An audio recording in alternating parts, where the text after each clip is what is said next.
After nearly 10 years of explaining Star Wars online, I've come across the same questions again and again. Today I'm posting a compilation video answering well over 100 of the most frequently asked questions I've seen about the prequel Star Wars Trilogy. As you know, our blockade is perfectly legal. What exactly was the blockade of Naboo about? The answer is found in the Legends book Darth Plagueis by James Luceno. It's not strictly canon, but books like Tarkin, also by Luceno, have referenced its events. Anyway, the Trade Federation's blockade was a protest of the Senate's decision to tax shipping in free trade zones. Of course, they were manipulated into the blockade by Darth Sidious at the request of Darth Plagueis. Plagueis had dealings in the banking clan, which had invested in Naboo's plasma refineries. The Trade Federation's blockade led to a rise in plasma's value, which brought money into the banking clan, which, as we see in the Clone Wars, helped Palpatine fund both sides of the conflict. Additionally, blockading Palpatine's homeworld gave him political sympathy, as we see in the Phantom Menace. It's unclear right now the timeline of Plagueis' involvement with the invasion of Naboo. He may have been canonically dead long before any of that happened, but I do like the explanation. Check it out, Corporal. We'll cover you. Roger, roger. What do the different colors of Trade Federation battle droids signify? Droids with red markings were specialized in security. They were primarily seen serving on ships and installations where they held roles as snipers or additional infantry. Blue markings indicated pilot droids. They performed several duties on the ships of the Trade Federation and later the Confederacy of Independent Systems. Of course, they would work on the flight crew, but were also known to operate guns or artillery. Droids with yellow markings were meant for command. A yellow droid was seen leading the attempted execution of Obi-Wan Kenobi and Qui-Gon Jinn, and the droid OOM-9 led the invasion of Naboo. Queen Amidala is young and naive. Why did Naboo tend to elect young women as their queens? The citizens of Naboo believed their young queen still held on to a certain kind of wisdom and innocence that older people had lost. Some, like Darth Sidious, would consider their point of view naive, while others considered them to simply be unaffected or unjaded by the negative experiences of life. Amidala was 14 when she was elected, the queen that followed her was 23, so not every queen ruled in their early teens, and not every ruler was a queen. We know of at least 3 kings in canon stories, and in Legends, the ruler directly before Amidala was King Varuna. So the people of Naboo didn't only elect young queens, but they were far more open-minded when it came to young rulers. My friend might have been banished. Why was Jar Jar Binks banished from Oto Gunga? He explains why in the movie, but it's not exactly straightforward or easy to understand. Of course, the basic reason is that he was clumsy and kept causing accidents, but he says the final incident involved Boss Nass's luxury Hay-Blibber submarine. According to Star Wars Legends, Jar Jar had a job in Boss Nass's kitchen. Binks blew up an oven, which cracked the bubble wall, flooding a party the boss was holding. Jar Jar attempted to save Nass's Hay-Blibber, but just wound up crashing it. So he was banished, and less than a week later, ran into Qui-Gon Jinn and Obi-Wan Kenobi. We shall no like the Naboo. Why didn't the Gungans like the Naboo? It's pretty simple and unfortunately predictable. Naboo used to belong to the Gungans. They were the native species of the planet until human colonizers began creating settlements. The Gungans avoided the newcomers for a time, but as they spread, conflicts arose. Several wars were fought between the two cultures until the Gungans decided to move underwater. That was nearly 4,000 years before the events of the Phantom Menace. The planet core. Did Qui-Gon, Obi-Wan, and Jar Jar really travel through Naboo's core? Yes, they did. Naboo isn't like Earth, which has a molten core, which, of course, wouldn't allow someone to travel through it in a submarine. Naboo's core was made up of rocky tunnels and water, exactly as we see in the movie. This is Star Wars, so planets don't follow any kind of actual science. Even so, Naboo was thought of as an anomaly in the Star Wars galaxy. I'm Padme. Was Queen Amidala's first name a secret? Yes, her true name, Padme Naberi, was a secret to preserve anonymity for herself and her family. It was tradition for Naboo's rulers to forsake their true names during the entirety of their reign, a sign that they were acting in service of the planet and not in vanity. And of course, it also added a layer of protection for her and the Naberi family. So throughout the election, she was known simply as Amidala. That identity became like an entirely different person that Padme and her decoy Sabe would take on, as if they were playing a character. When her 2 terms were complete, Padme kept the name Amidala as a senator when secrecy was no longer required. We are brave, Your Highness. Why do all of Queen Amidala's handmaidens have similar names? Sabe, Rabe, Irte, Sache, Yane. Why do they all sound like that? Why did they make it so confusing? First and foremost, none of those names were their birth names. They all changed their names to honor their queen. Sabe's original name was Sabin, Yane was Suyan, Rabe was Rabin, Irte was Urtama, Sache was Sasha, and so on. The suggestion was brought on by Rabin, who had gained some level of fame on Naboo as an artist and didn't wish to attract any extra attention. Since the handmaidens were also meant to act as bodyguards and decoys, they noted that the similar-sounding names would confuse outsiders, making it difficult to keep track of who was who, further protecting their identities and making any act of subterfuge that much easier. Are you an angel? What? Are there really angels on the moons of Iego? Kind of. There were angelic beings who were called the Diathem. Their beautiful, glowing appearance made spacers mistake them for angels, and their legends spread throughout the galaxy. Anakin Skywalker, of course, compares Padme to the angels he'd heard stories about. Over a decade after their meeting during the Clone Wars, Skywalker would travel to Iego himself, where he personally met one of the Diathem. Their world had been conquered by the Separatists, and Obi-Wan Kenobi and Anakin helped them liberate Iego and its surrounding moons. What was Quinlan Vos doing on Tatooine? We can just barely see a glimpse of a background actor whose character design wound up inspiring the creation of Quinlan Vos in the Legends Star Wars Republic comics, and so it was decided to retcon that background actor to be Quinlan Vos. All we know from canon stories is that Quinlan frequently went on undercover missions, so it stands to reason that he couldn't talk to Qui-Gon without blowing said cover. The Star Wars Legends comic The Stark Hyperspace War confirms exactly that. Quinlan's Padawan, Aayla Secura, was there with him, and Vos later told her that he regretted not sacrificing his cover to help Qui-Gon, having heard about the Jedi Master's death right before they left Tatooine. Does Anakin have a statue of Maz Kanata? Shockingly, yes, he does. I can't fully remember how all of this started, but I think a fan pointed out Maz Kanata's similarity to the statue around the time The Force Awakens came out. Then in 2016, the reference book Star Wars Complete Locations was released and confirmed the connection. Obviously, it's a retcon. It's not like The Phantom Menace was foreshadowing Maz Kanata in 1999. It's just fun and harmless, so why not? The book points out the strange statue of an alien pirate Anakin picked up from a passing trader. It doesn't call out Maz Kanata by name, so I guess we can't say that's meant to be Maz 100%, but we all know what the writers of the book were implying. Where is everybody?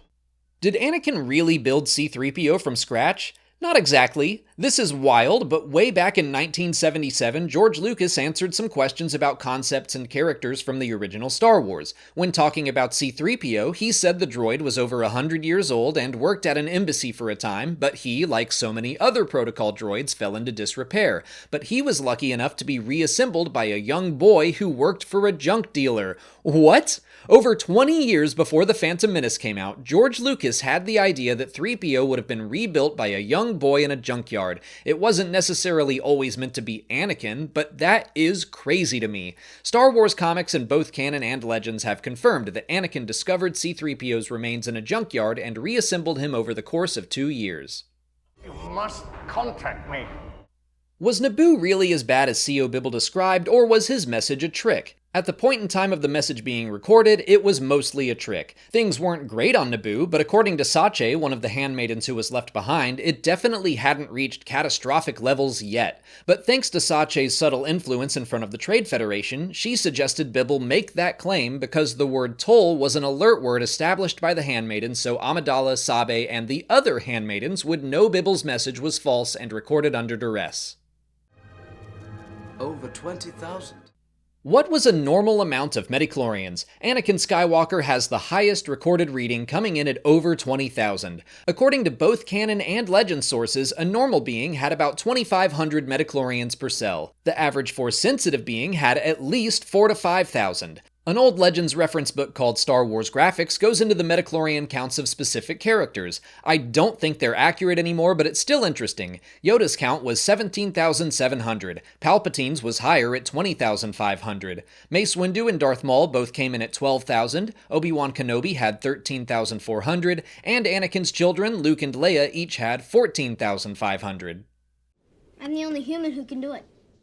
Was Anakin Skywalker really the only human that could pod race? I really doubt it. Anakin is 9 years old, living on a planet in the middle of nowhere. I'm sure humans were uncommon as pod racers because, as Qui-Gon says, you would need superhuman reflexes to pilot a pod and survive. Aliens with faster reflexes or multiple limbs were better suited for the sport. Anakin probably hasn't seen any other human pod racers, and so he boasts that he is the only human that can do it. But he's just a child bragging. His line shouldn't be taken as absolute fact to be carved into stone on Wikipedia. In fact, a Star Wars comic shows Luke Skywalker inadvertently entering a pod race to escape the Empire, and the announcers say, traditionally, humans are not equipped to survive this long in a pod race. They go on to say that a human has never won a major circuit and that Luke's performance was impressive, but the use of the word traditionally makes me think humans can pod race. They're probably just not very good at it, but I think it would be possible for any Force-sensitive human to pod race and excel at the sport if they chose to.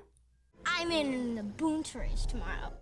What does the holiday Boonta Eve celebrate? The canon answer is that it was an annual holiday that celebrated the supposed rise of Boonta the Hutt to godhood. That's also true in Star Wars Legends sources, but there we can find more details. 25,000 years before the events of the Phantom Menace, Boonta the Hutt defeated an infamous warlord named Zim the Despot, destroying the enemy fleet and taking their leader hostage. As a reward, the Hutts named a planet after Boonta, and Boonta's Eve was created to celebrate the anniversary of his victory. The holiday spread to many Hutt-controlled planets, which included Tatooine. While those details aren't currently canon, it's interesting to note that Zim the Despot has been mentioned in reference books surrounding Solo: A Star Wars Story, because a familiar relic of his Legends reign, a crystal skull, could be seen on Dryden Voss's yacht. This is so wizard, Annie. Who started saying wizard? Okay, this isn't a question I get a lot, but it has a fun answer. Hundreds of years before the Phantom Menace during the High Republic era, a Padawan named Ram Jomaram started trying to get his friends to use the slang word wizard. Most of his peers thought it was silly and asked him to stop trying to make it happen, but some of the younglings that looked up to him did like the word and began using it to his delight. And so it would appear that against all odds, Ram made wizard happen, and the word spread across the galaxy all the way to Tatooine, where it was used for centuries to come. Why did Sebulba hate Anakin so much? There isn't a ton of information about their relationship before the Phantom Menace. We know they had a rivalry, and that Sebulba had nearly destroyed Watto's pod as it was being piloted by Anakin in a prior race. I don't think Sebulba was after Anakin because of a singular event, or because he thought Skywalker could possibly win a race. I think it was more about his sense of pride. Sebulba was a professional racer, and how dare this slave, and a human no less, think he had a right to compete against him? I think he sabotaged Anakin's pod more to send a message to any would-be upstarts rather than thinking that there was any chance in hell the boy could beat him. Why did Ben Quaternaros' pod explode? We'll have to turn to Star Wars Legends for this answer, but it's pretty funny. Ben wasn't even going to enter the race, but Bull's Roar made a bet that Quaternaros wasn't brave enough, and the Toong wanted to prove the two-time champion wrong, so he entered and had to rent a pod to compete. Meanwhile, another racer, Ark Roos, was holding a grudge against Anakin Skywalker because the young boy almost beat him once, so he planned on sabotaging Skywalker's pod. Unfortunately, he didn't know which one was his, and since he didn't recognize Ben Quaternaros' rented pod, he sabotaged that one instead. And it turns out Roos is way better at pod sabotage than Sebulba. Why was Aura Singh at the pod race? According to the reference book Scum and Villainy, she was there to collect a bounty on one of the racers, Neva Key. Legend sources long claimed Key had gone missing during the second lap of the race during a stretch of the course that was suspiciously not covered by cameras, but an anonymous source sent Coruscant authorities footage of Neva Key being held against his will. His crashed racer is nearby, and Aura Singh appears to be collecting payment from Jabba the Hutt after the race, so perhaps she shot out Key's engines, causing his disappearance. The working theory is that Farwan and Glot, the manufacturers of Key's pod racer, wanted to capture him to learn about the secret modifications he made to their engines. It's Skywalker! What were the full results of the pod race? Obviously, Anakin Skywalker was the winner, but did any of the 17 other racers make it across the finish line? Yes, the final results had Anakin Skywalker in first place, Gascano in second, Aldar Beto in third, Ebe E. Endicott in fourth, Elon Mack in fifth, and Bulls Roar in sixth. So only 1/3 of the competitors completed the race. 11 others crashed and did not finish, and one poor pilot died, Rats Tyrell, who left behind a wife and 3 children who were present for the race. One of his sons would go on to form the Rats Tyrell Foundation, working to educate the public about the criminal dealings surrounding pod racing. So the long-term effects of the Boonta Eve Classic were a decline in the sport across the galaxy. I should also mention Clegg Holdfast, who outside of being a pod racer was also a sports journalist. He used his industry connections to falsify the official results of the Boonta Eve Classic to claim that he came in 7th. What happened to Anakin's friends, Kitster and Wald, after the Phantom Menace? The Darth Vader comics by Greg Pak have revealed their fate with some help from E.K. Johnston's Queen trilogy of books. Padme's decoy, Sabe, returns to Tatooine after the events of the Phantom Menace to help free slaves. By the time she gets there, Shmi Skywalker is already a part of the Lars family, but Sabe is able to help many others, including Kitster and Wald. They travel to a colony made up of freed slaves on the planet Gabrador 3 and live there for decades. 3 years after the destruction of the first Death Star, the planet was visited by Darth Vader and Sabe, who had learned the Sith Lord's true identity and hoped to reconnect him with his past. It didn't really work, but Vader did wind up saving the colony by attacking an Imperial governor who was intent on destroying the planet. The chair has not recognized a senator from the Trade Federation at this time.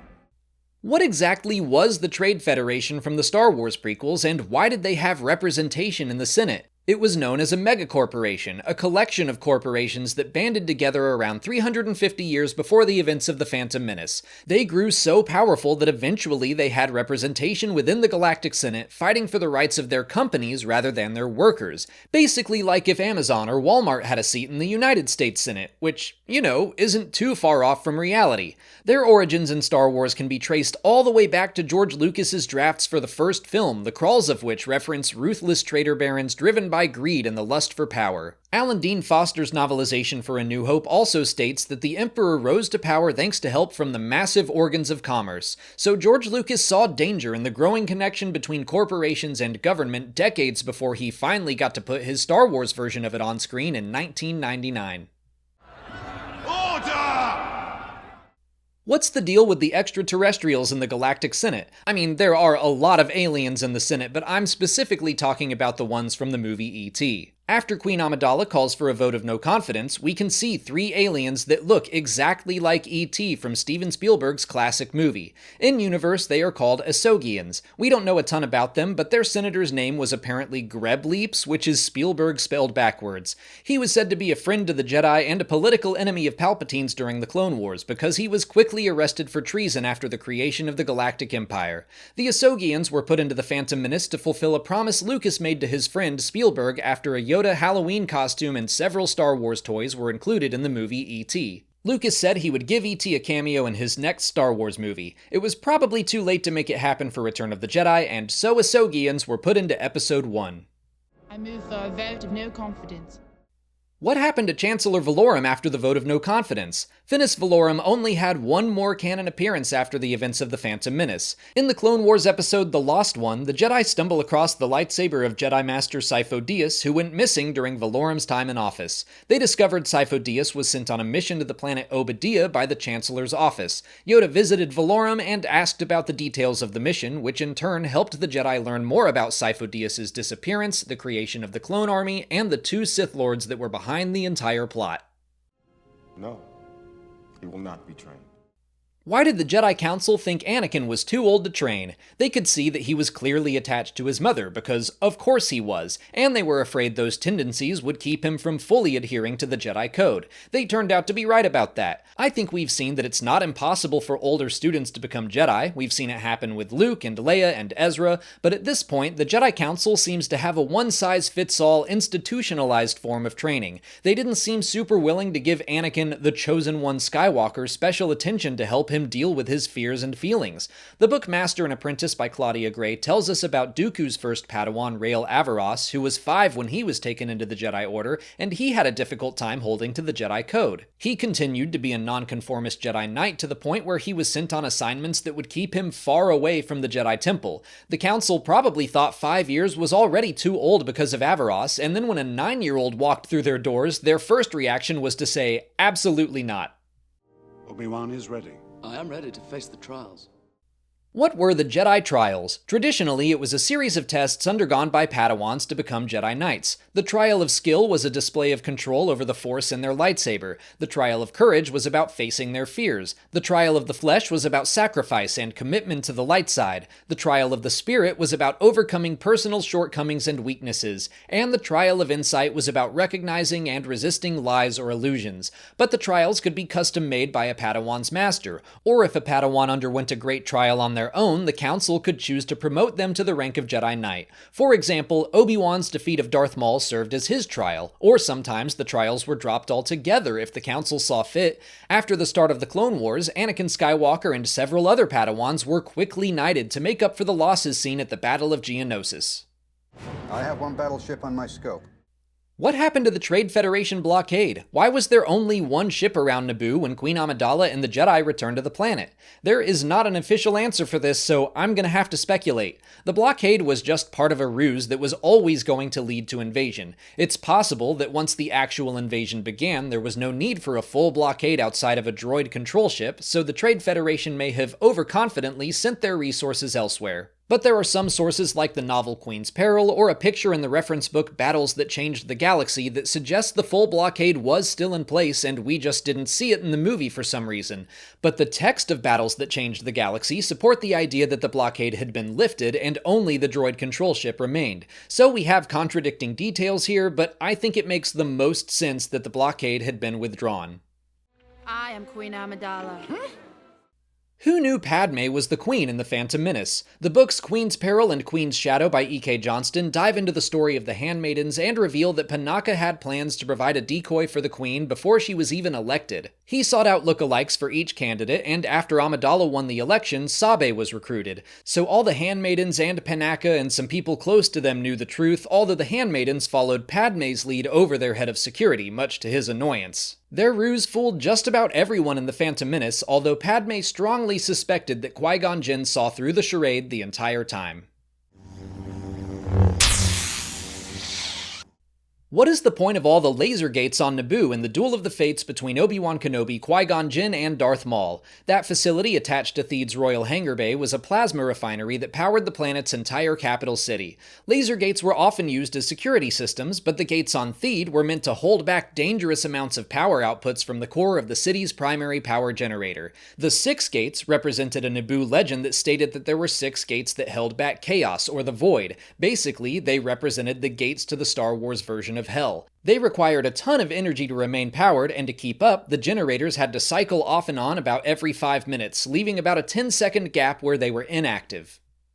Why didn't Obi-Wan use force speed to get through the laser gates and save Qui-Gon? The book Brotherhood by Mike Chen has an explanation. As Obi-Wan attempts to escape some attackers, he considers using the force to speed up, but instead runs at a normal speed, quote, attentive to the way the exertion of the force's physical gifts might affect anything from strength to coordination. The way the force surrounded him as he moved informed his decisions and calculations. An extra burst down the long hall was feasible, but doing so might briefly drain him. To apply this to the Phantom Menace, Obi-Wan could have sped down that hallway, but it may have exhausted him, making him useless in combat against a Sith Lord. Outside of this written explanation, I personally don't think Force abilities can be turned on and off like a switch. Using the Force, especially the light side, is about staying calm and balanced. Fighting the first Sith Lord a Jedi has seen in 1,000 years would not put a Padawan in a calm headspace. I think it's perfectly reasonable Obi-Wan may have tried and failed to access the full extent of his speed through the Force. How did Darth Maul survive being cut in half? Because the Sith have a real problem letting go of life. Jedi have the potential to let go, become one with the Force, and live on within the cosmic Force. That's what being a Force ghost is. It's about surrendering to something bigger than yourself. But the Sith don't want to surrender to anything. They want to conquer. They know they have no potential for life after death, and so they cling to power and life. That's why Palpatine is so concerned with achieving immortality through the Force, or why some Sith, like Darth Momin, will wind up embedding their spirit into objects like his helmet. It's a sad, limited life, but it's something. In Maul's case, his rage and desire for revenge against Obi-Wan Kenobi strengthened his connection to the dark side of the Force. It sustained him, but also drove him completely insane, and he needed the help of the Night Sister Mother Talzin to return to any semblance of his former self. What happened to Darth Maul's ship after his supposed death? The scimitar transported Maul to Naboo, and it was left there after his defeat. It was taken to Kuat Drive Yards for study, but as the newly appointed Chancellor of the Galactic Senate, Palpatine was able to regain control of it. He used it near the end of the Clone Wars to travel to Dathomir with General Grievous, where they fought the Night Sister Mother Talzin. During the reign of the Empire, Sidious continued to use the scimitar for special missions. In the Lando comic, he gives it to the bounty hunter Chaneth Cha to reclaim his personal yacht, which had been stolen by Lando Calrissian. That's the last time we've seen Maul's former ship in canon. It's too late. Why does Qui-Gon Jinn die of a stab wound when several other characters have survived the exact same injury? We've recently seen Sabine Wren, the Grand Inquisitor, and Reva get stabbed by lightsabers and be just fine. So what gives? I would argue that Qui-Gon was stabbed far more fatally right in the middle of his abdomen, and then he lay there dying while Obi-Wan was just hanging out. Sabine likely received medical attention right after her injury. Meanwhile, the Grand Inquisitor and Reva both used the dark side and their desire for revenge to cling to life, like a less drastic version of Darth Maul surviving being cut in half. Why didn't Qui-Gon's body disappear when he died? That only happened to Jedi who had learned to fully give themselves to the light side of the Force. We see it happen for Obi-Wan Kenobi, Yoda, Luke Skywalker, Leia Organa, and Ben Solo. It required special training, and in the Clone Wars we learned that Qui-Gon had undergone some of it, but not all of it. He learned enough to keep his identity in the Force, and as part of the Cosmic Force he was able to continue his journey until he was able to manifest as a voice and eventually a Force ghost. But at the time of the Phantom Menace, he didn't yet know how to give himself over to the Force so that his body would disappear. What happened to the lightsabers and kyber crystals of fallen Jedi? It sounds like it was handled on a case-by-case basis. The novel Cataclysm, set in the High Republic era, sees the unfortunate deaths of several Jedi. The lightsabers of the fallen were burned along with their bodies, but one Padawan was given permission to take up and use the lightsaber of their fallen master. Even though the lightsabers remained with the Jedi, their kyber crystals did not. The hearts of their sabers were removed and placed in a memorial called the Kyber Arch, which was built out of the crystals of countless Jedi who had perished in battle over the course of generations. After the fall of the Jedi Order, we saw the Empire destroy many lightsabers in a public display, and the Imperial Inquisitors kept the weapons as trophies in the Fortress Inquisitorius. What will happen to me now? What happened to a Padawan whose master died before completing their training? In Obi-Wan Kenobi's case, Qui-Gon's death was irrelevant to his status as a Jedi. Defeating Darth Maul in combat was seen as Kenobi's Jedi trial, and the Council decided to elevate him to the rank of Jedi Knight. But Anakin was also kind of Qui-Gon's Padawan, even if it was unofficial, and we see the answer to the question play out in the movie. If a Padawan's master died before their training was complete, they were simply assigned a new master. Anakin becomes Obi-Wan's official Padawan once the Council approves. We've also seen this exact situation play out in the High Republic era. Reath Silas's master dies in a Nihil attack, and he becomes the apprentice of the Jedi scholar Comac Vitus. I think you can kiss your trade franchise goodbye. What happened to Captain Panaka after the Phantom Menace? The invasion of Naboo made him more paranoid and militaristic, which unfortunately strained his relationship with Queen Amidala. Still, he served as her bodyguard until she became a senator. At the start of the Clone Wars, he was the head of security for Queen Jamilia. He maintained a good connection with Chancellor Palpatine since he was also from Naboo. When the Galactic Republic became the Galactic Empire, Palpatine promoted Panaka to become the Moff of Naboo's sector. 16 years later, he happened to meet Princess Leia Organa of Alderaan, who visited him at his vacation home on one of Naboo's moons. Panaka was able to deduce that she was the true daughter of Amidala, but before he could inform the Emperor, he was killed in a terrorist attack by Saw Gerrera. What happened to the handmaidens after the Phantom Menace? Irte moved to Otogungo, where she worked as an artist and engineer. Rabe studied music at an academy in Theed. Sache was tortured and scarred by the Trade Federation during the invasion of Naboo. Her refusal to give up the names of the Resistance made her a hero. She ran for a seat in the planetary government when Amidala's 2 terms as queen came to an end, and she won. She married her girlfriend Yane, who devoted her time to fostering orphans on Naboo. Sabe traveled to Tatooine to help free slaves, and she saved many lives. After the rise of the Galactic Empire, Sabe began investigating Padme's sudden death. 2 decades later, an entire movement had been born out of that investigation. A group called the Amidalans that included all of the handmaidens and the pilot from the Phantom Menace, Rick Ollier, sought revenge against Darth Vader, who they believed was responsible for Padme's death. They confronted Vader shortly after the events of The Empire Strikes Back. Ollier and many others were killed, but Vader spared the handmaidens. Why was Qui-Gon Jinn cremated on Naboo? Cremation was normal for fallen Jedi. The Clone Wars, Tales of the Jedi, and other stories have shown us Jedi funerals. Normally, the ceremony would be held on Coruscant at the Jedi Temple, but Qui-Gon Jinn died defending Naboo and had earned the respect of Queen Amidala, so she requested he be honored on her homeworld where the people of Naboo could pay their respects. After the service, a shrine was built to keep his memory alive, and every year on the anniversary of the Battle of Naboo, Padme and other citizens of the planet lit candles and incense to remember those that gave their lives to defend their home. Always 2 there are. How did Yoda know about the Rule of Two if it was created in secret after the Sith Order's supposed destruction? I think we could interpret that line as Yoda simply knowing that the Sith tended to operate as a master and apprentice together. Even when they numbered in the thousands, Sith masters often had apprentices that worked to overtake them. So Yoda might not necessarily know of the capitalized official Rule of Two established by Darth Bane, meaning that there would only ever be 2 Sith. Instead, he might be telling Mace they can't just assume Maul was working alone. But if we hop over to Star Wars Legends, role-playing and reference materials tell the story of Kib Jeen, a Padawan who fell to the dark side and eventually discovered 2 Sith still existed in the form of the Rule of Two. The Jedi fought and killed Jeen about 150 years before the Phantom Menace, and he used his dying words to say that there were always 2 Sith, no more, no less. That's the best answer we have right now, but it's very possible we could get something more definitive in the new series, The Acolyte.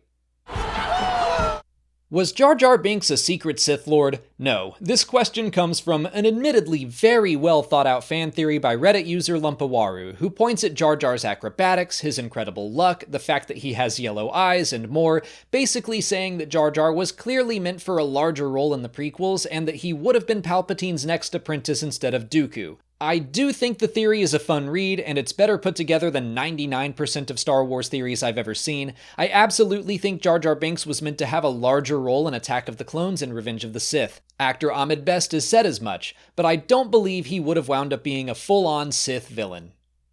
Now let's move on to Attack of the Clones. Why was Captain Panaka replaced with Captain Typho? In-universe, Panaka stayed on Naboo and continued to work as the head of security for Queen Jamilia, even though he doesn't appear in Padme's scene with the current queen. He could have continued working as Amidala's bodyguard after she became a senator, but their relationship had become strained after the events of the Phantom Menace, which had driven him towards a more militaristic philosophy when it came to his planet's defenses. Gregor Typho was Panaka's nephew who lost his eye during the Battle of Naboo. He became Padme's bodyguard to replace his uncle. Behind the scenes, Hugh Corshi was offered the chance to reprise his role as Panaka in Episode 2, but he refused to accept unless he could see and read the film's full script. The request was denied, and the character of Panaka was replaced with Typho. I will not let this republic that has stood for 1,000 years be split in 2.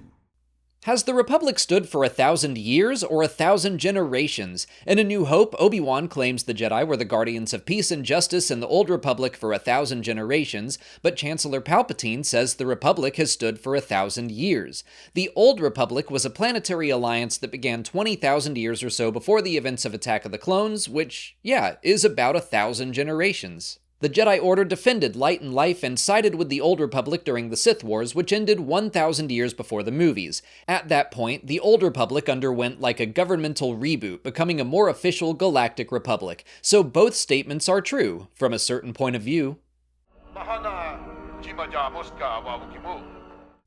What was the Loyalist Committee in Attack of the Clones? It was a group of politicians gathered together by Chancellor Palpatine to advise him during the Separatist crisis and help encourage loyalty to the Republic. Padme Amidala, Bail Organa, and Mon Mothma were all notable members of the group. Ironically, the group that Palpatine assembled to ensure loyalty grew suspicious of him as the Clone Wars went on and they watched him amass more and more power. Near the end of the Clone Wars, many of the Loyalist Committee joined a new group called the Delegation of 2000, which sought to end Palpatine's emergency powers. Be careful, they're very poisonous. What were Cohoons? They were arthropod creatures from the swamp planet Endaumoto. They had 56 legs and a stinger that could deliver a highly fatal venom that would cause death within minutes. Their victims would experience symptoms similar to a heart attack that would appear like natural causes in a murder investigation. In the wild, Cohoons would devour their prey by releasing a chemical in their saliva that would turn flesh into an easy-to-digest liquid. Outside of Attack of the Clones, they were seen again in the Bad Batch, once more used as a method of attempted assassination. Who is Ahmed Best's human cameo character in Attack of the Clones? His name was Ahmed Beck, a known criminal associate of Daniel Faytoni, Anthony Daniels' cameo character, who is also seen in the Outlander Club. According to legend stories, both of them were incarcerated on Coruscant, but escaped by hiding themselves in laundry. They acquired Republic Judicial Forces uniforms and were attempting to con patrons at the club when Obi-Wan Kenobi and Anakin Skywalker entered seeking Zam Wesell. According to an interview with Ahmed Best, Ahmed Beck is related to his Jedi character Kelleran Beck, who appeared in Jedi Temple Challenge and The Mandalorian Season 3. You wanna buy some death sticks? What are death sticks? They're pretty much what you'd expect. Addictive drugs contained in the form of thin, glowing tubes. They were created from a distilled substance found in certain mushrooms on the planet Balasar, which is where Elon Sleaze Bogano was from. Legend sources describe death sticks as mildly hallucinogenic, producing euphoria and visions of the real world displayed in bright colors. Each dose significantly shortened a user's lifespan, hence the name. You want to go home and rethink your life? I want to go home and rethink my life. Did Elon Sleaze Bogano go home and rethink his life? Yes, he did. Canon reference materials say he began pursuing a more honest life, and in the comic Star Wars Adventures number 25, we can see him in the background of a scene with a young girl looking much happier. In Star Wars Legends, he was seen shortly after the Clone Wars on Coruscant handing out pamphlets hoping to turn others away from drug use. So it would appear that Obi-Wan Kenobi's mind trick worked, and it should be noted that mind tricks are more powerful if they suggest a desire that the trickee already held themselves, so we can assume that Elon wanted to change and simply needed the tiniest nudge. Who hired you? Tell us. Why was Jango Fett's assassination plan so convoluted? Why did he hire another bounty hunter to send a droid to send poisonous millipedes to kill Padme? It is over the top, but I imagine all those degrees of separation were meant to protect Jango's identity and ultimately the identity of Darth Sidious himself. Also, this is Palpatine we're talking about. Every move he makes has multiple possible outcomes, and he's prepared for each of them. If Padme were to die in the assassination attempts, then he would have less opposition in the Senate for the Military Creation Act. If she survived instead, then it's time to push Anakin Skywalker back into her life and see what happens there. Not to mention, all this danger surrounding a senator from his homeworld continues to generate sympathy for him, just like the blockade of Naboo in The Phantom Menace. I don't think the successful assassination of Padme was a priority for anyone except for Newt Gunray. Track down this bounty hunter, you must. What happened to Jedi Master Yaddle in between The Phantom Menace and Attack of the Clones? She is conspicuously missing from the Jedi Council scenes in Episode 2. The animated series Tales of the Jedi finally answered that question 20 years after Attack of the Clones was released. In the wake of the Battle of Naboo and Qui-Gon Jinn's death, Yaddle began to see the failings of the Jedi Order and the Republic and stepped down from her role in the Jedi Council. She grew suspicious of Dooku when he announced he would not be attending his former Padawan's funeral, and so followed him to a meeting where he confronted Darth Sidious, blaming him for Qui-Gon's death. Yaddle attempted to turn Dooku against the Sith Lord, but instead he attacked and killed her in a lightsaber duel. With her death, he became Darth Tyrannus, the new apprentice of Sidious. I haven't worked for a year to defeat the Military Creation Act, to not be here when its fate is decided. Did the Galactic Republic really not have an army? Dipping into legend sources, they did during the Sith Wars, but when the Sith were eventually defeated and thought to be extinct, the Republic demilitarized for the next 1,000 years. In the Army's place, the Republic used smaller groups like the Defense Coalition during the High Republic era or Judicial Forces during the Fall of the Jedi era. Both groups were much smaller than a dedicated military, more suited for planetary conflicts rather than galactic ones. The crew that escorted Obi-Wan Kenobi and Qui-Gon Jinn to Naboo at the start of the Phantom Menace were part of the Judicial Forces. The Separatist crisis would have been far too large a threat for Judicials to handle, so the Military Creation Act became an important issue in the Galactic Senate. You want a cup of Jawa juice? What was Jawa juice? The drink was actually called Ardes. It was created on Tatooine, made up of bantha hides and fermented grains. It was considered to be alcoholic, so I guess Obi-Wan was getting started early in the day, but it's 5 o'clock somewhere in the galaxy. Also, it sounds like it was lightly alcoholic because we see it described a little more in the novel Freefall. There we see a 16-year-old Poe Dameron attempt to order a drink at a cantina. Hoping to avoid an unruly teenager, the bartender gives him a glass of Jawa juice, saying the worst it'll do is make Poe want to dance. Oh, buddy! How did Obi-Wan Kenobi meet Dexter Jettster? The novel Padawan tells us the story. Dex was part of a mining crew that traveled to the mysterious planet Lenara, which held a resource that was able to increase a being's strength and speed once ingested. There they discovered the Jedi Padawan Obi-Wan Kenobi and several younglings who had been stranded on the planet. When it became clear the leader of the mining crew, Logrib, planned on killing the Padawan to keep the planet secret from the Jedi and strand the children again once their job was done, Dex rallied the rest of the crew in joining Obi-Wan Kenobi in the fight to save the younglings and defeat Logrib. Jettster also helped relocate all of the younglings with their families, and from that encounter, a beautiful friendship was born. Are you having a problem, Master Kenobi? Who were the Lost 20 in the Jedi Order? The Lost 20 were all Jedi Masters who left the Jedi Order throughout its history. According to the audio drama Dooku Jedi Lost, they had become disillusioned with Jedi principles. Some became leaders or teachers, most simply faded into obscurity, and at least 2 became Sith Lords. Dooku, of course, became Darth Tyrannus, and a Jedi named Radaki became the ancient Sith Lord Darth Krall, thousands of years before the events of the prequel films. The group was more accurately referred to as the Lost, but by the time of Attack of the Clones, 20 Jedi Masters had chosen to leave the Order and were represented by statues kept in the Jedi archives to remember how the Order had failed them. People often ask if characters like Anakin Skywalker or Ahsoka Tano became members of the Lost, but it's an important distinction to remember that only Jedi Masters joined that group. Many Jedi Padawans or Knights left the Order, but were not classified as part of the Lost. My information, it should appear in this quadrant here, just south of the Rishi Maze. What was the Rishi Maze? It was a small galaxy located outside of the main galaxy far, far away that was home to the Republic. Its more official name was Companion Arek, but its nickname came from the planet Rishi, which was located in the Outer Rim territories. That world was home to Rishi Station, seen as a defense point for the nearby Camino and its cloning facilities. We don't know much more about that galaxy, but its mere existence paved the way for storytelling in the Ahsoka series. Ezra Bridger and Grand Admiral Thrawn are discovered to be stranded in a completely different galaxy, and the Rishi Maze was used as precedent for the existence of nearby galaxies. Use your feelings, you must.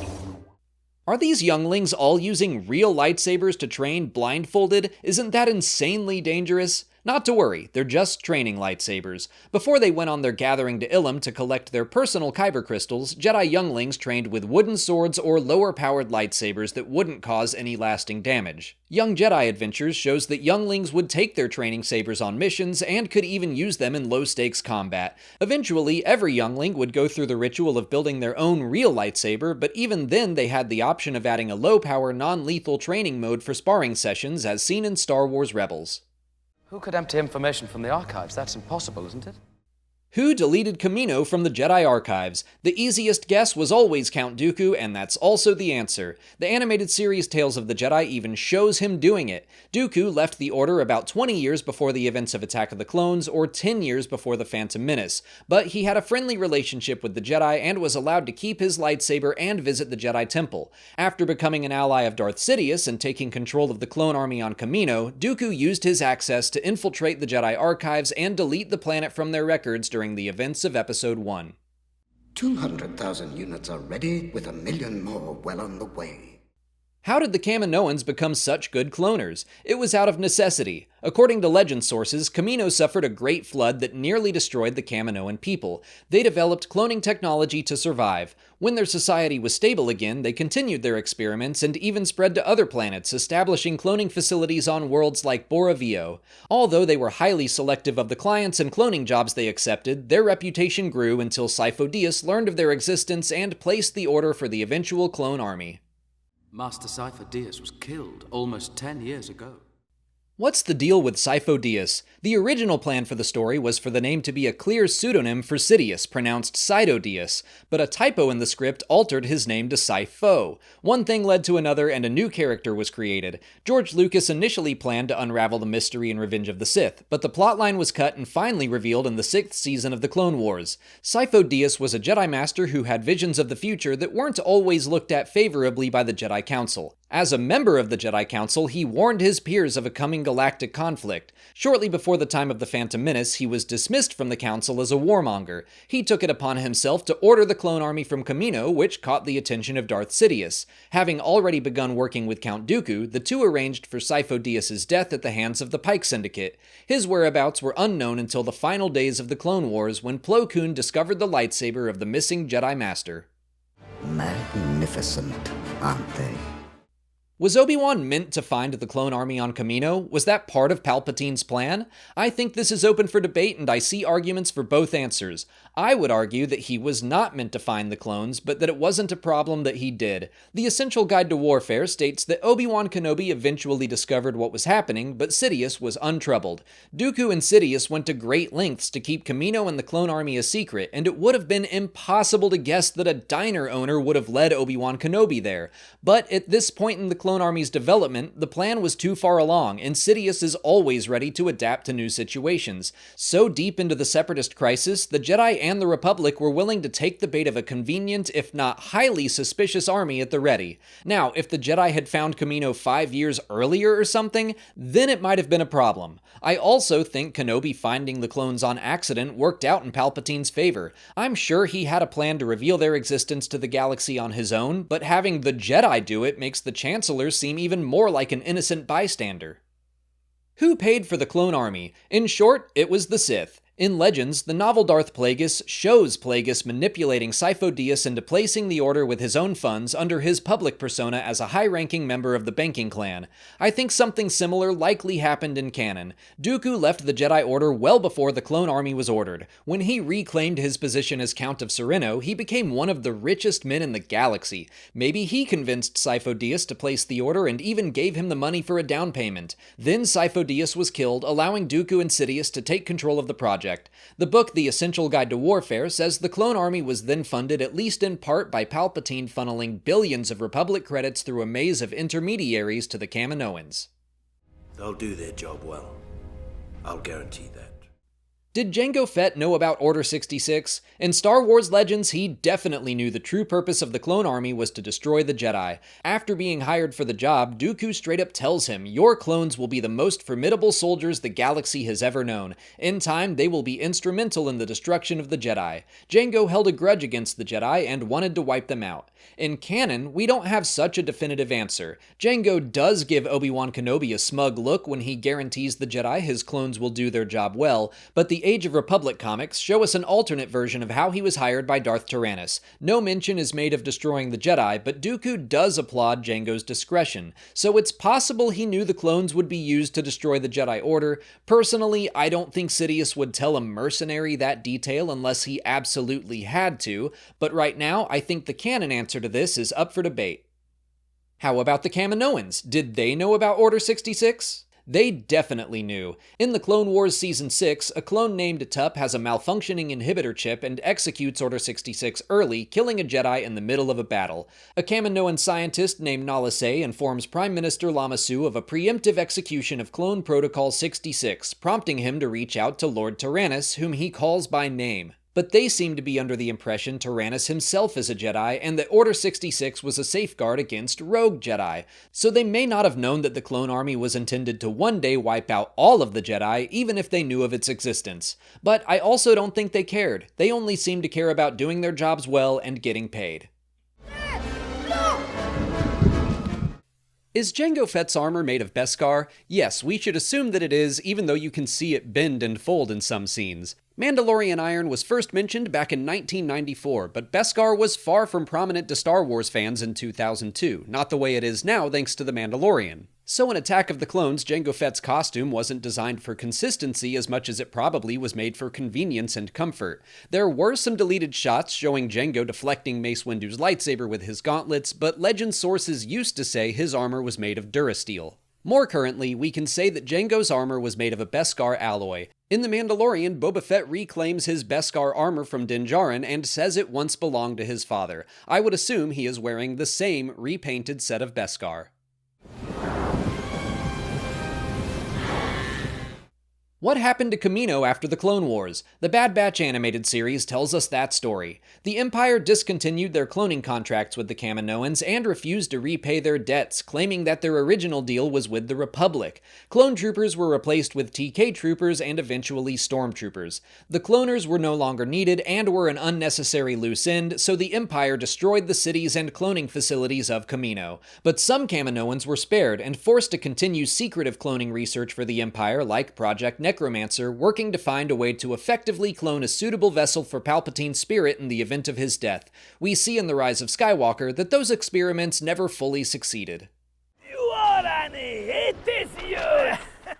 What happened to Watto after Attack of the Clones? We don't know much in canon except for the fact that he sold Obi-Wan Kenobi a humidifier for his hut when the Jedi in hiding moved to Tatooine, so I assume Watto stayed on the desert planet for the remainder of his life. If we jump over to Legends content, specifically the Star Wars Galaxies MMO, that seems to be exactly what he did. He kept a junk shop on Tatooine at least up until the Battle of Endor. According to the book Tatooine Ghost, Anakin's childhood friend Wald eventually took over Watto's shop and renamed it Wald's Parts. But we know that's not true in canon because Wald and Kitster both left Tatooine after being liberated from slavery.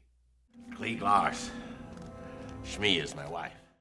When did Shmi Skywalker meet the Lars family? We don't know exactly when, but it was less than 4 years after the events of the Phantom Menace. Beru Whitesun was part of a network that helped free slaves on her homeworld. She hired Shmi to repair a broken device and realized the woman's skills would be a great asset. Klieg Lars hired her from Watto on numerous occasions, pretending to have her work on his moisture evaporators, but instead they planned for her freedom, and they fell in love. Eventually, they were able to manipulate Watto into a wager that Klieg won, similar to how Qui-Gon arranged for Anakin's freedom.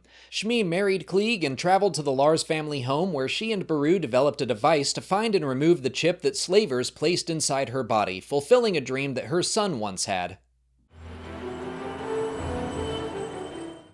Why does Duel of the Fates play while Anakin searches for Shmi Skywalker? In the Gallery Making of series for The Mandalorian Season 1, Dave Filoni explains the meaning behind the Duel of the Fates in The Phantom Menace. It's called that because it is literally a duel for Anakin's fate. If Qui-Gon Jinn survived, he would have been the Jedi Master and father figure Anakin needed, but he doesn't, so the boy is trained by Obi-Wan Kenobi, who at one point in the movie jokingly refers to Anakin as another pathetic life form. That duel represents a dramatic turning point in the story of Anakin Skywalker. Attack of the Clones gives us another important shift in the race to save Shmi Skywalker. If Anakin were able to reach her in time, maybe that would have stopped him from traveling down a dark path, believing he should be powerful enough to stop people from dying. Maybe he wouldn't have had such intense fears surrounding the possible loss of Padme.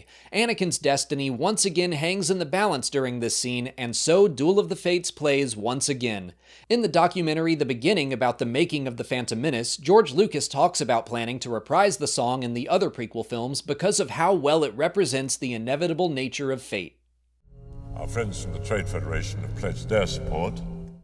What was the Separatist movement about? While they're often treated as the baddies of the Clone Wars, the Confederacy of Independent Systems was a legitimate political movement with very real criticisms of the Galactic Republic.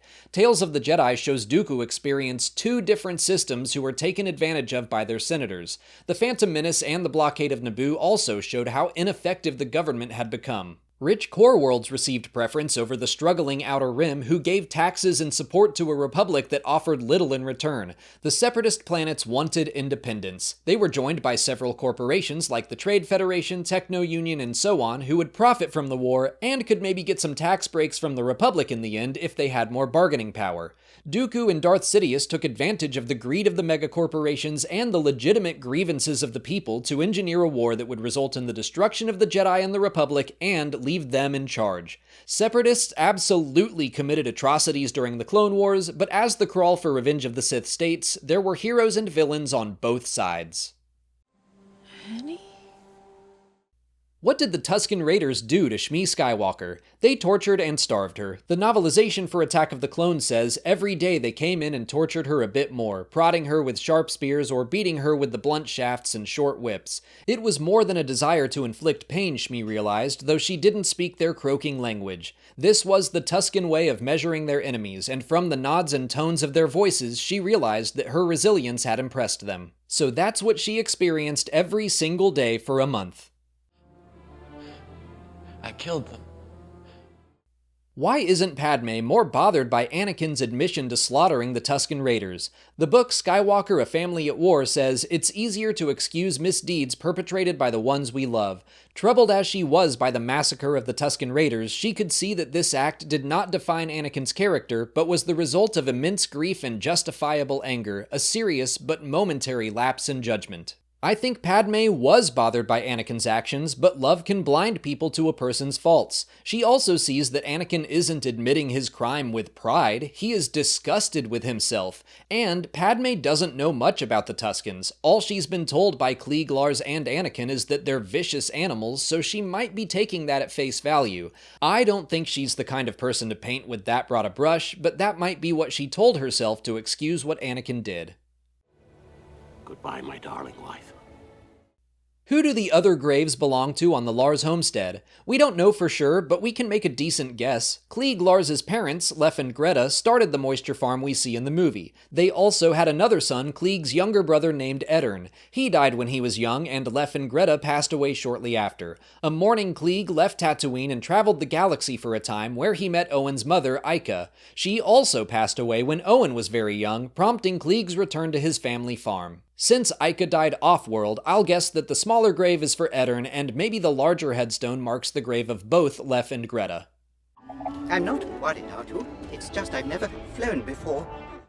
Does Anakin steal C-3PO from the Lars family? No, C-3PO was his droid, given to his mother. I'm sure that in the wake of Shmi's death, Klieg and Owen Lars would have been willing to give the droid back to his creator. Considering how Owen treats 3PO in A New Hope, I wouldn't be surprised if he insisted Anakin take the droid. There was also a sequence shot for the movie where Padme would have been the one to actually finish 3PO with his coverings, which the Lars family hadn't bothered to do in a decade. That was cut for time, and 3PO's part was reshot, so he had the coverings for the entirety of the film, but my point is, I don't think 3PO was a huge priority for the Lars homestead. By the way, if you want to know why Owen doesn't remember 3PO in A New Hope, check out my FAQ for that movie.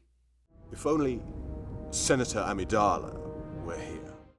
Did Mas Amedda know Chancellor Palpatine was Darth Sidious? Yes, he did. We don't know exactly when he was told, but the Darth Vader comics and several other stories have shown that he and Sly Moore both knew the full nature of the leader of the Empire and were aiding him throughout the Clone Wars. Mas Amedda's manipulation of Jar Jar Binks in Attack of the Clones was intentional. During the time of the Empire, he and Sly Moore competed with and undermined one another and even Darth Vader in hopes of grasping more power and favor with the Emperor. In truth, Amedda was largely kept around because he, too, was easily manipulated. I thought you were the leader here, Dooku.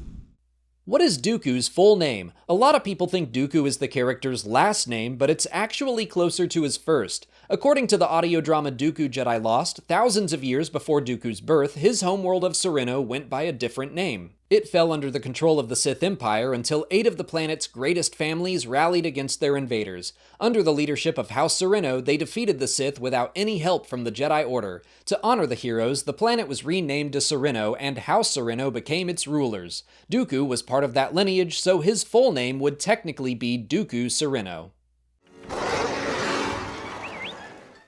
What happened to R2-D2's leg rockets? Why doesn't he use them at all in the original or sequel trilogies? The canon junior novelization for Return of the Jedi called Beware the Power of the Dark Side has the answer. When R2 has to simply roll off the side of Jabba's sail barge, he remembers a time when he could have fired his rocket thrusters and abandoned ship gracefully, but they haven't worked in ages and his warranty is long expired.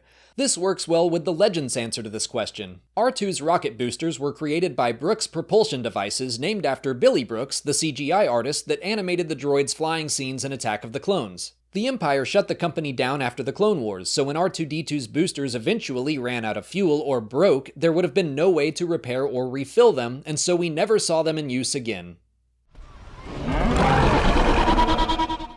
What are the three arena beasts in the Geonosis arena? The rhino-like creature is called a reek. From the planet Elysia, they were normally herbivores with yellow, gray, or brown skin. But if they were fed meat like the one on Geonosis, they would become more aggressive and their skin would shift to a deep red. The giant insect-like creature is an acklay. Found on the planet Vindaxa, they were amphibious crustaceans that mostly lived in the water, but would emerge to land to hunt for food. Finally, the Nexu was the large cat-like animal. They were native to the planet Cholgana, but had spread to other worlds like Seleucami. They had 4 eyes that could sense body heat through infrared vision and quills on their back similar to a porcupine. As dangerous as they were, Nexus could be tamed and trained. Why is Mace Windu's lightsaber purple? The simple answer is because Samuel L. Jackson requested the color. The actor has said he wanted to be able to easily find himself during the Battle of Geonosis and asked George Lucas if he could have a unique purple blade.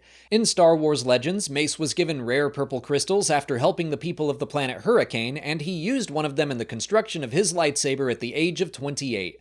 A canon comic in the Age of Republic series shows that he constructed his lightsaber under the watchful eye of Huyang at a much younger age, presumably after bonding with a kyber crystal gathered on the planet Ilum. Purple blades were a rare sight during the time of the prequel trilogy, but in the High Republic era, we've seen more purple lightsabers in the hands of characters like Vernestra Rwoh. Whose lightsabers do Anakin and Obi-Wan use during the Battle of Geonosis? We don't have an answer for this right now, so all we can do is speculate. I think it's fair to assume there would be spare lightsabers lying around the Jedi Temple. Kanan Jarrus has a vision of a Jedi training dojo in Star Wars Rebels where several lightsaber hilts are hanging up on the wall, so maybe the Jedi Strike team brought a couple of spares just in case Obi-Wan and Anakin needed them. It's also possible that Nakanis Tasu and Sefjet Josal normally wielded 2 lightsabers and gave Obi-Wan and Anakin their extras. Or maybe they were the lightsabers of 2 Jedi that had already fallen during the battle. There are lots of possibilities and none of them are confirmed. You're gonna pay for all the Jedi that you killed today, Dooku. How many Jedi died in the Battle of Geonosis? Star Wars reference books have established that 212 Jedi made up the strike team that traveled to Geonosis to save Obi-Wan, Padme, and Anakin. Adding Kenobi, Skywalker, and Yoda to the group brings the total up to 215. In the book Inquisitor Rise of the Red Blade, we see that there were even more Jedi outside of the strike team, and Mace Windu notes that only 29 Jedi survived the battle, meaning at least 186 perished. But the book goes on to mention that over 200 Jedi had died, many of whom held the rank of Master. At best, that's a death rate of nearly 87% in only the first battle of the Clone Wars. Where did all the clones' weapons, walkers, and ships come from? Did Kamino make them too? The Kaminoans didn't have the facilities to manufacture vehicles and ships, so Darth Sidious contracted Rothana Heavy Engineering for the job. According to the Legends reference book, The Essential Guide to Warfare, they created Acclamator-class ships, the AT line of walkers, gunships, and more, all in the same secrecy as the clone army itself. Rothana was a subsidiary of the more well-known Kuat Drive Yards, which would eventually be the public manufacturers of the Galactic Empire's Star Destroyers and walkers. But prior to the Clone Wars, Rothana was a covert organization with its headquarters conveniently close to Kamino and the growing clone army it supplied. Who married Anakin and Padme? The marriage ceremony was performed by Maxeron Agalerga, a pontifex of the Brotherhood of Cognizance. He belonged to an order of hermits on Naboo. Thanks to his seclusion, he didn't know Padme or Anakin's true identities, and they used aliases during the ceremony. According to the Legends reference book Jedi vs. Sith, The Essential Guide to the Force, Maxeron did eventually discover who he had married, and passed the information on to one of Padme's nieces. Now let's move on to Revenge of the Sith. What is this red and yellow symbol we see on some Venator-class Star Destroyers and Starfighters? It's the insignia of the Open Circle Fleet, which was under the command of Jedi General Obi-Wan Kenobi. It was created shortly after the Battle of Geonosis at the start of the Clone Wars and saw action all the way until the war ended. Simultaneously to the Battle of Coruscant, at least one cruiser from the Open Circle was present for the Siege of Mandalore, supporting Ahsoka Tano and Bo-Katan Kryze in their fight against Darth Sidious's former apprentice Maul. The insignia was initially created to be a generic emblem for the Republic military, but Legends writers expanded upon its symbolism, stating that the two red semicircles represented Obi-Wan Kenobi and Anakin Skywalker, setting it apart as an emblem for the Open Circle Fleet. This is where the fun begins. How did Anakin Skywalker get the scar over his eye? The canon answer right now is that we don't know yet. I thought for sure we would see him get it in the book Brotherhood, which showed a very early fight between Obi-Wan, Anakin, and Asajj Ventress on the planet Cato Nemoidia, but he made it through unscathed. All we know is that he must have been hurt early on in the war because he already has the injury by the time of the Battle of Christophsis in the Clone Wars movie. In Star Wars Legends, the Republic comic issue 71 shows that he did get the scar from Asajj Ventress. During a duel, the Darkside assassin showed off her precision by slicing Anakin's face with her lightsaber. That was said to happen fairly late in the war in the Legends timeline, so it doesn't line up with the canon version of events, but since we don't have a canon answer, this is the best we've got. Flying is for droids. Why does Obi-Wan Kenobi hate flying? The best answer we have right now is in the book Master and Apprentice by Claudia Gray. At the start of that story, while Obi-Wan is still a Padawan, he is shown to be a skilled pilot who loves to fly. But during the climactic battle of the book, Obi-Wan gets stuck in a starfighter that is set to autopilot. It speeds through the corridors of a cruiser, nearly killing him while he is helplessly locked inside. The experience shook him, and from that day forward, he claimed to hate flying. But clearly he was still an excellent pilot, so I think his claims were mostly made in jest during tense combat situations. You stupid little astro droid.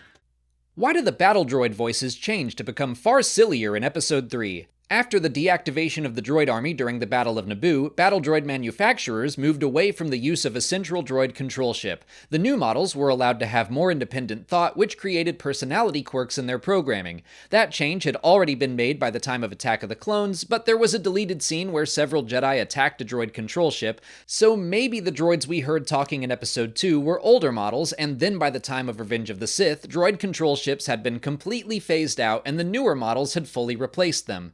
This is all speculation. There isn't a concrete answer to this question as far as I know. The truth is, George Lucas probably wanted to add some levity to the darkest Star Wars movie he had made thus far.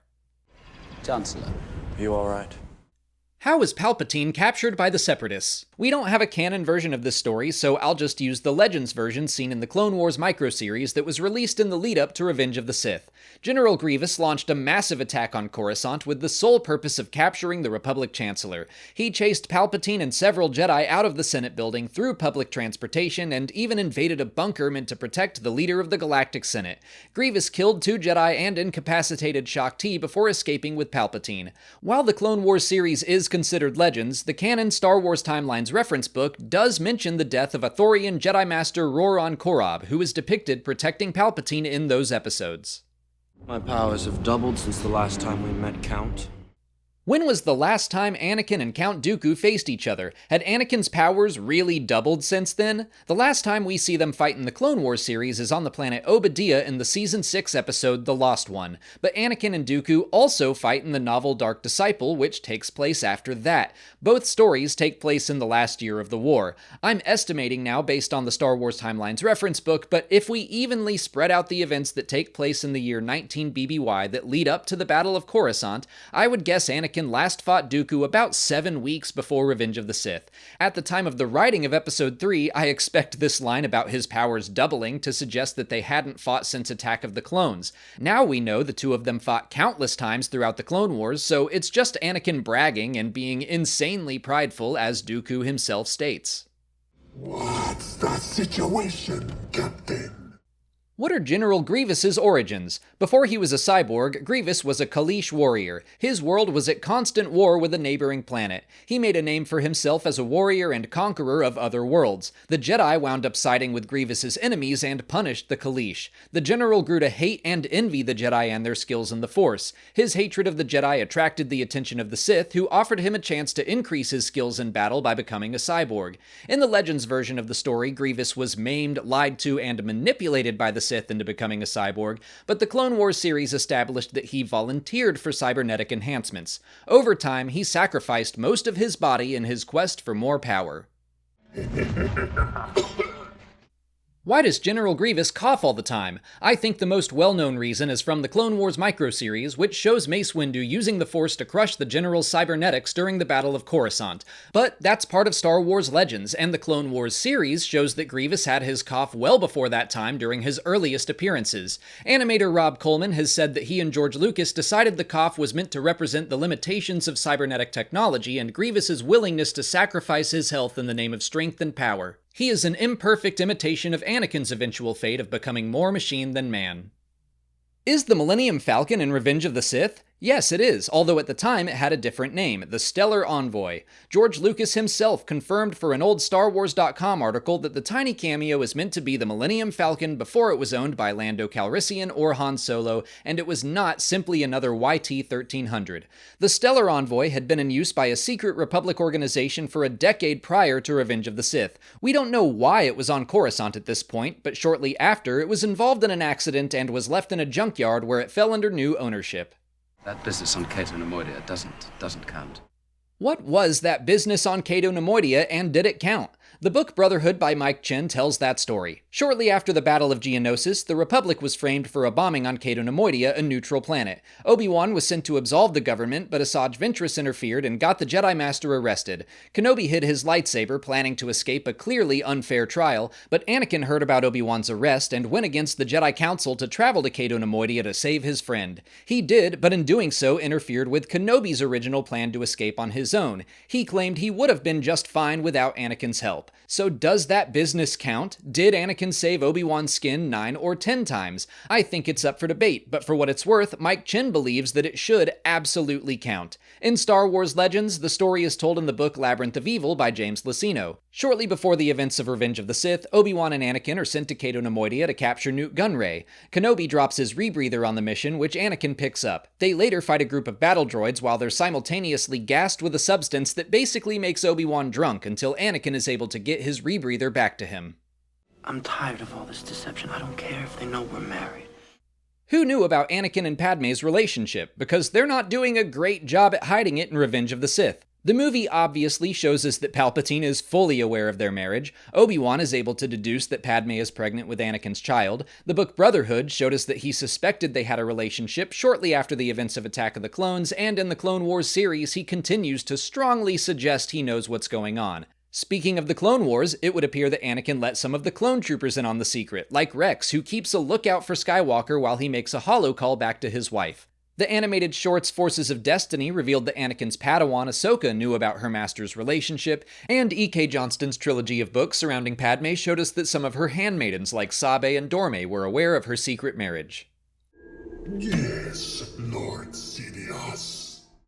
Did General Grievous know Darth Sidious was Palpatine? The short answer is no. Even though they're legend sources, George Lucas gave creative input on the Clone Wars microseries and the Revenge of the Sith novelization by Matthew Stover. Grievous's interactions with Palpatine during his capture suggest he has no idea who he is truly talking to. It's possible he could have been acting for the benefit of the Jedi, but the novelization includes Grievous asking the hologram of Darth Sidious why he wasn't allowed to kill the Chancellor. I think that pretty clearly shows Grievous's ignorance. We do not have many ships to spare.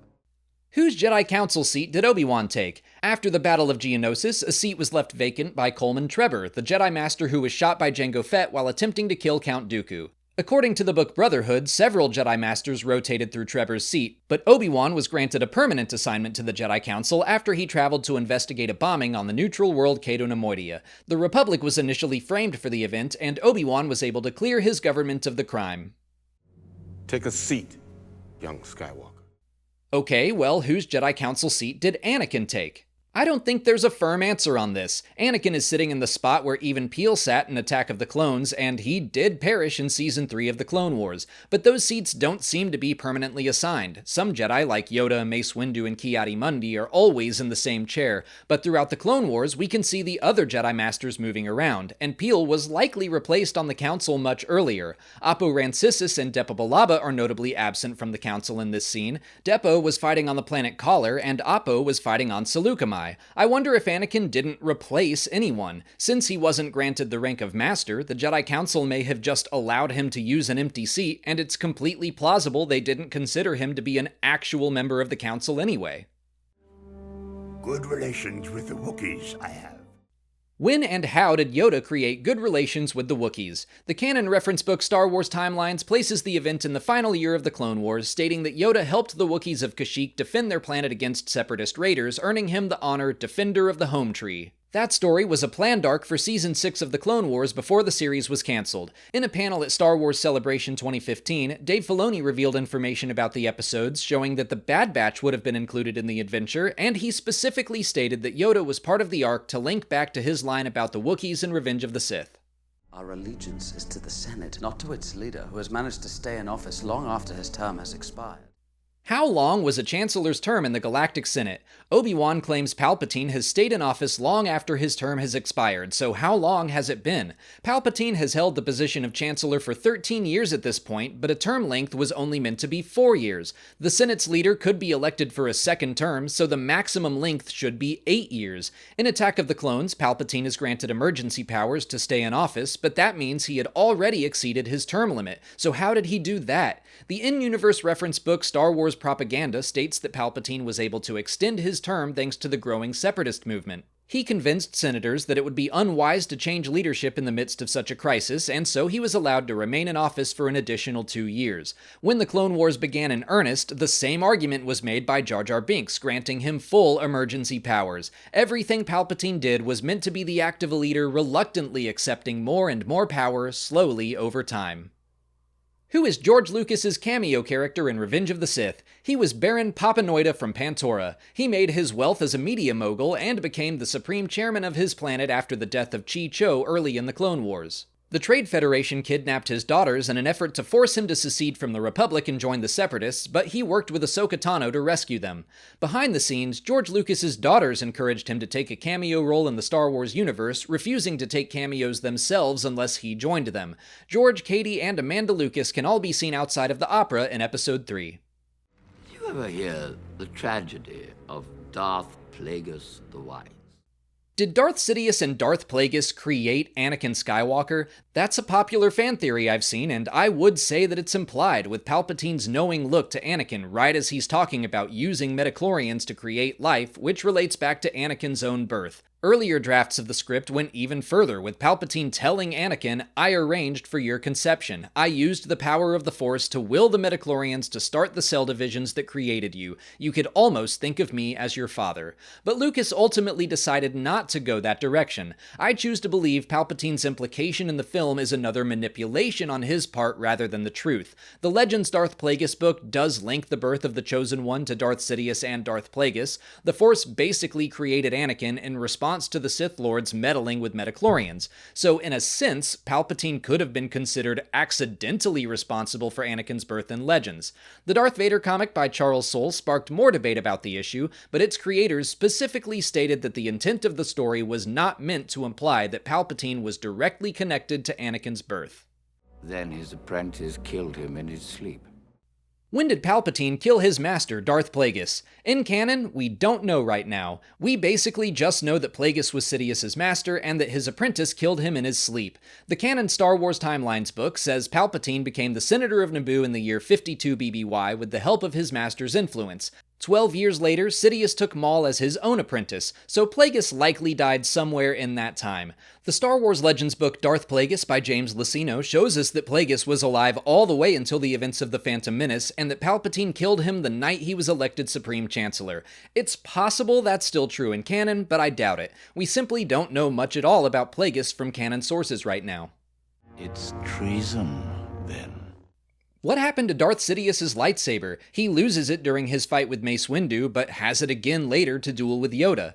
Those are actually two different lightsabers. The Clone Wars series shows Darth Sidious confronting his former apprentice Maul wielding two nearly identical lightsabers. That's the only time we ever see Palpatine dual-wielding lightsabers, so it would appear that the one he lost fighting Mace was never recovered, which is kind of hilarious to think about, that someone may have found and sold it on the black market or something. I could also believe that Sidious would have tracked down his lost weapon on his own off-screen. Maybe he does still have two lightsabers hidden away somewhere, but chooses not to wield them both.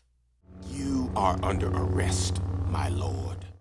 Did Mace Windu really beat Darth Sidious? This is one of those questions I think will always be up for debate. In the audio commentary for Revenge of the Sith, George Lucas said that the story always included Mace overpowering Palpatine, but it wasn't until later that he decided to show the Sith Lord pretending to be weak and scared. All of that stuff is definitely an act to manipulate Anakin, but up until that point, did Mace Windu really defeat him? I lean towards saying yes. I think it makes the fall of Anakin and the Jedi more tragic. Mace almost stopped the Sith, and the galaxy could have been saved, but Palpatine had manipulated Anakin too well. And I will put some of the blame at Mace's feet for refusing to let Palpatine stand trial. If he hadn't done that, Anakin might not have cut off his hand. But the whole point of that scene is to force Anakin into a decision to join the dark side. I think making the stakes of that decision real by choosing who lives or dies gives the moment more weight. But, like I said, I think this is up for debate. Palpatine always has another trick up his sleeve, and maybe he really did time the duel perfectly so he only appeared to be beaten right as Anakin waltzed in. Could Mace Windu have survived? Yes, he absolutely could have. If Darth Maul can survive getting chopped in half and falling down a seemingly endless pit, if Asajj Ventress can survive Dooku's lightning at full force, I admit that gives precedence for Mace Windu to survive losing a hand, being electrocuted, and being thrown out a window. I think he could have survived, but should he? No, I don't think so. I believe he was already dead before he was tossed away. More importantly, the point of that scene is to make Anakin choose who lives and who dies. Mace Windu coming back would cheapen the impact of that decision. Mace is also a symbol of the downfall of the Jedi. In Attack of the Clones, he was someone who proclaimed the Jedi were keepers of the peace, not soldiers. In his final moments, he was a Jedi general refusing to give an unarmed man a trial. I'm not saying he wasn't without reason, but still, Mace's death is symbolic of both the fall of Anakin Skywalker and the Jedi Order. It's a death I do not think should be reversed, but I have to admit that it could be. Execute Order 66. Did Darth Sidious call each clone individually to execute Order 66? I can't imagine that he would. The logistics of that would be a nightmare. In fact, Reddit user SlowWillingness187 did the math and estimated Palpatine would have been on the phone for over 20 hours straight if that were the case, which is hilarious. Bravo, SlowWillingness. We do see Palpatine call Commander Cody by name. The book Inquisitor Rise of the Red Blade also shows unique calls to save the Jedi that had potential to fall and become Inquisitors. So my best guess is that Palpatine called a handful of specific clones to ensure certain targets were killed. Obi-Wan Kenobi would have been at the top of that list. Gree probably got a personalized call to kill Yoda, but we see some clones simply get a generic Execute Order 66 message, and we hear it blasted on repeat in the Jedi Temple during the Obi-Wan Kenobi series. So I think some clones got a special call from Darth Sidious, and the rest just got a pre-recorded message. But at the end of the day, the holocall is just a quick explanation and visualization for the audience to show why the clones turned on their Jedi generals so fast. Speaking of, why did the clones betray the Jedi so quickly? Fans of the Clone Wars series know the answer. In Season 6, we learned that the Kaminoans put inhibitor chips in the heads of every clone trooper. The chips had the ability to override clone autonomy with several executive orders, including one called Protocol 66. They were under the impression it was a precaution against rogue Jedi, but when each clone received the Order 66 message, their free will was overtaken and they were forced to attack their friends and leaders without mercy. There are too many of them. What are we going to do?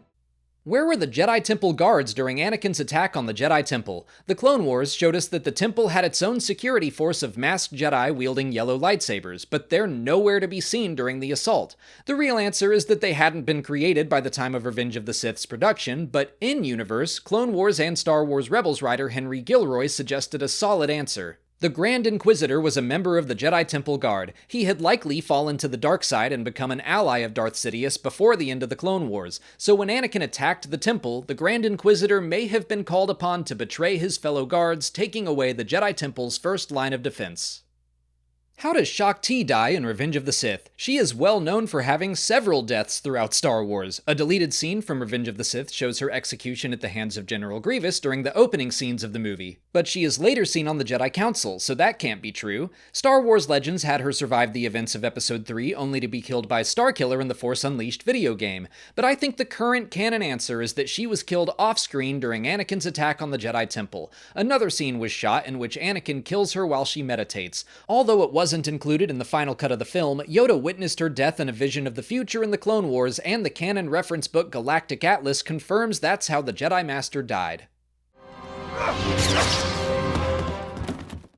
How many Jedi survived Order 66 and the Jedi Purge? We don't have an exact number, but we do have a list of survivors including Obi-Wan Kenobi, Yoda, Ahsoka Tano, Kanan Jarrus, Grogu, Kelleran Beck, Cal Kestis, Seer Junda. You get the idea. I don't want to mention everyone, but I've got a separate video on exactly that if you want to see the full list. The closest thing we have to a number is from George Lucas in the prequel Star Wars Archives book. He talks about some of his ideas for the sequel movies and suggests Luke would seek out survivors of the Jedi Purge, finding somewhere between 50 and 100. That number seems completely reasonable. There were about 10,000 Jedi at the start of the Clone Wars. Their numbers were whittled down by years of fighting, then Order 66, and then being hunted by Inquisitors. 100 survivors would mean Palpatine's plan was 99% effective. What happened to the Jedi Temple after the Jedi Purge? It became Emperor Palpatine's Imperial Palace. He took control of the home of his former enemies and made it his ultimate seat of power, hanging massive Imperial banners on its outer walls. The temple itself was actually built on top of a Sith shrine that was created when the Sith Order invaded Coruscant during the time of the Old Republic, so the Jedi and the Sith have been fighting over this specific spot for thousands of years. Palpatine went on to model his observation spire on the second Death Star after the tower where his throne sat in the Imperial Palace. Goodbye, Tarfur. Goodbye, Chewbacca. What was Yoda's escape craft, and why was it hidden in a bush? The Complete Vehicles reference book has the answer. When the droid army invaded Kashyyyk, Wookiees began cobbling together escape craft for emergency evacuations. Yoda's pod specifically was built using parts from 3 shipwrecks. It only had enough fuel to get him into space, where he was able to use a Jedi transmitter to contact Bail Organa. We're receiving a message from the Chancellor's office, sir. What happened to Jeremiah Colton? Okay, admittedly, this isn't a question I've seen a lot about Jeremy Bulloch's cameo character, but it does have a fun answer I want to talk about. He was serving as the pilot of the Tantive IV when it was captured above Tatooine in A New Hope. He was sent to an Imperial prison and remained there for 3 years until he became involved in Crimson Dawn's campaign against the Sith. He was visited by an agent of Kira who led the criminal syndicate and was forced to give up a lead on Yoda's whereabouts. Since he was aboard the Tantive III when Yoda departed, he knew the Jedi Master was headed for the Sluis sector, although he didn't know which planet.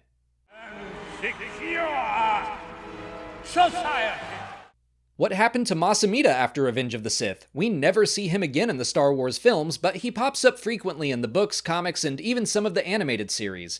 He became the Grand Vizier of the Galactic Empire, and he led the Imperial Ruling Council. He kept that position until the Battle of Endor and the death of Emperor Palpatine, although his status was never secure. Similar to the way the Sith are made to compete with one another, Palpatine ensured Amedda and Sly Moore were always at odds. After the Emperor's death, Mas Amedda became a puppet of the Imperial military, allowing him to be the face of the Empire, while in reality he was locked in the Imperial Palace. He was eventually liberated by Coruscant freedom fighters and issued an Imperial surrender after the Battle of Jakku. Why doesn't Anakin have yellow eyes all the time after he falls to the dark side? People often refer to those yellow eyes as Sith eyes, but that's a misconception. Your eyes don't immediately turn yellow when you become a Sith. Dooku's eyes hardly ever turn yellow in the Clone Wars series. That only happens when any person fully immerses themselves in the dark side. The Star Wars Visual Encyclopedia says, when rage and anger seethe inside a dark side user, their eyes may burn yellow with a fiery red rim. Palpatine is always full of rage and anger. so his eyes are always yellow once the Jedi are gone and he no longer has to hide his feelings. But Anakin's only turn yellow when he fully commits himself to the dark side and he is certain of his actions, when he's killing the Separatist leaders and when he lets himself fully hate Obi-Wan. I think his eyes don't change color when he's attacking the Jedi Temple because he was conflicted about that. It was something he had to do, not something he wanted to do. You were my brother, Anakin! When did Obi-Wan Kenobi find out Darth Vader survived their duel on Mustafar? This was a question I got a lot until 2022 when Obi-Wan Kenobi was released on Disney+. But just in case you only watch the Star Wars movies, he finds out in Episode 2 of that series. During a mission to rescue Princess Leia from kidnappers, Obi-Wan is hunted by several Imperial Inquisitors. One of them informs him that Darth Vader lived. The adventure set Kenobi and Skywalker back on a collision course, and they dueled 2 more times. That all happened 10 years after Revenge of the Sith, so Obi-Wan was able to avoid any news of the Emperor's attack dog for an entire decade. In Star Wars Legends, he found out much faster, hearing the name Lord Vader over the HoloNet only months after the end of the Clone Wars. Who made Darth Vader's suit? It was primarily designed and created by a doctor named Silo. During the Clone Wars, he conducted gruesome cybernetic research for the Separatists, which of course Darth Sidious was aware of. Although no humans are seen on screen, Silo spent what was described as a long night of operations on Darth Vader, replacing his lost limbs and creating armor to help the new Sith Lord breathe. Silo went on to create several rivals for Darth Vader who attempted to replace him as Palpatine's apprentice after the Battle of Yavin. They were technologically enhanced and ungifted in the Force and were all defeated. After his failure, Silo attempted a coup against the Emperor until he was killed by Vader, the man whose life he saved. Where is Padme? Did Palpatine kill Padme, taking her own life force to keep Darth Vader alive? This is a fan theory I've seen thrown around a lot, I think in an effort to make some sense out of Padme losing the will to live, which isn't the greatest story decision, so I get why the theory started. But no, I don't think there's anything to suggest Palpatine is doing that, and if he were, I think that would take away some of the depth of the tragedy of Anakin Skywalker. He is so afraid to lose Padme that he goes to horrific lengths to save her, but his journey into the dark side is what causes her death. Even if she had survived, he would have driven her away. Even if losing the will to live is a very poor medical diagnosis, having Padme's death be the fault of Anakin has way more weight than Palpatine killing her. Yes, Master. Was Darth Vader weaker or stronger in the suit? Like many Star Wars questions, I think this one is up for debate, but let's start with George Lucas's own words. In an interview with Rolling Stone, he said that after he had his injuries on Mustafar, he wasn't as strong as the Emperor. He was like Darth Maul or Count Dooku. He wasn't what he was supposed to become. In the making of Return of the Jedi, he also talks about how the whole point of the suit is that Vader might have been able to live without it, but he would have been a weak pile of nothing, so the suit was made to compensate for what Anakin lost. The book Lords of the Sith goes into how his suit and helmet even caused him pain, which he used to feed his hate and therefore his strength in the dark side. So this is tough to answer. I think we can say for sure that Darth Vader's potential wasn't as high after his injuries, but we see that the Sith apprentice is still immensely powerful. For me, the answer to the question who is more powerful isn't as important as what the suit actually represents. I know people also bring up the idea of losing limbs, meaning a loss of midichlorians. We can even see in the Darth Vader comics that his limbs are shown differently during his meditations in the Force. I don't really buy into that. I don't think losing arms and legs is the same as a loss in power. Is Yoda weaker just because he is physically smaller? No, size matters not. Luminous beings are we, not this crude matter. I certainly think losing all your arms and legs would be a difficult mental roadblock to get past, so I can understand it affecting Vader's connection to the Force, but I also think it's something he would be able to overcome. Qui-Gon. How did Qui-Gon Jinn learn to keep his consciousness after death? In Attack of the Clones, we can hear Qui-Gon's voice while Yoda meditates, feeling Anakin's pain and suffering as he slaughters the Tusken Raiders. The Clone Wars series builds on that as Yoda continues to hear the voice of the fallen Jedi Master. Qui-Gon reveals that he began training with Force priestesses on the Wellspring of Life, a planet thought to be the homeworld of midichlorians. He did not complete his training and was unable to visibly manifest, but he was able to lead Yoda to the Wellspring of Life so he could begin his own training. As part of the Cosmic Force, Qui-Gon was able to eventually learn to appear as a Force ghost as seen in the Obi-Wan Kenobi series. When did the Death Star begin construction? By the end of Revenge of the Sith, the superweapon had been under construction for about 1 year. During the Clone Wars, the Republic captured the Geonosian leader Poggle the Lesser, who was in possession of the Death Star plans. Palpatine stoked fears of what the Separatists might do with such a weapon, manipulating a secret group of scientists and engineers to begin constructing the weapon for themselves, forcing the Geonosians to start working for the Republic.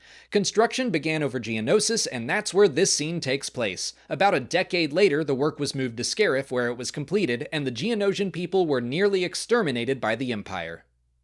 Into exile. I must go.